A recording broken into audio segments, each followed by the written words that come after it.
पुढची एक मोठी बातमी। दिल्लीमधल्या स्फोटाच्या प्रकरणाचे धागेदोरे अगदी दूरपर्यंत गेल्याचं तपासामधून आता रोज समोर येत आहे। डॉक्टर दहशतवाद्यांनी हा हल्ला घडवून आणल्याचं तपासामध्ये उघड झालंय आणि याच अनुषंगाने एनआयए कडून कारवाई केली जातेय।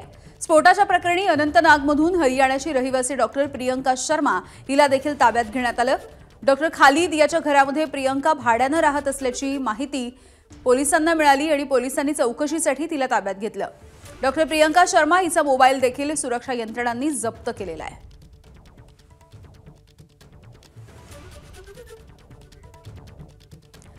याच दिल्ली स्फोटाच्या प्रकरणी तपासामधून ताब्यात घेण्यात आलेल्या डॉक्टरांच्या संदर्भात आणखी एक मोठी माहिती समोर येतेय। दहशतवादी डॉक्टर उमर, शाहीन आणि मुझम्मिल तिघही सोबतच सुट्टीवरती जात असल्याची माहिती सूत्रांनी दिलेली आहे। हरियाणाच्या अल फलाह मेडिकल युनिव्हर्सिटीमध्ये शिकवणारे तीनही दहशतवादी डॉक्टर एक साथ 3 ते 4 महिने सुट्टीवरती जायचे। मात्र या संदर्भात युनिव्हर्सिटीकडून तिघांनाही कोणतीही नोटीस बजावण्यात आलेली नव्हती।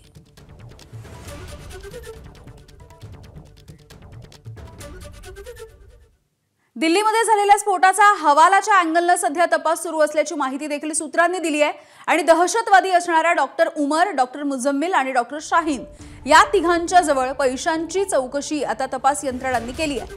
हवालाच्या मार्फत दहशतवादी संघटना जैश याने डॉक्टरांना पैसे पाठवल्याची माहिती मिळते। तर या पैशांवरून डॉक्टर उमर आणि डॉक्टर शाहीन या दोघांमध्ये वाद झाला असंही बोललं जात आहे।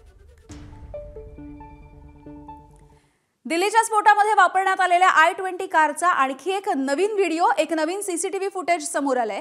ही जी कार होती ती हरियाणामधल्या अल फलाह विद्यापीठाच्या परिसरामध्ये एका सीसीटीव्ही कॅमेरामध्ये कैद झाली। 30 ऑक्टोबरला ही कार अल फलाह विद्यापीठाच्या परिसरामधल्या सीसीटीव्ही कॅमेरामध्ये कैद झालेली आहे।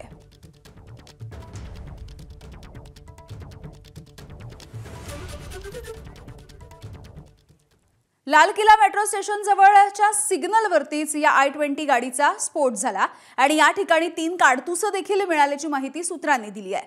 3 काडतुसांच्या पैकी 2 काडतुसं ही जिवंत असल्याचं देखील तपासामधून समोर येताना दिसतंय।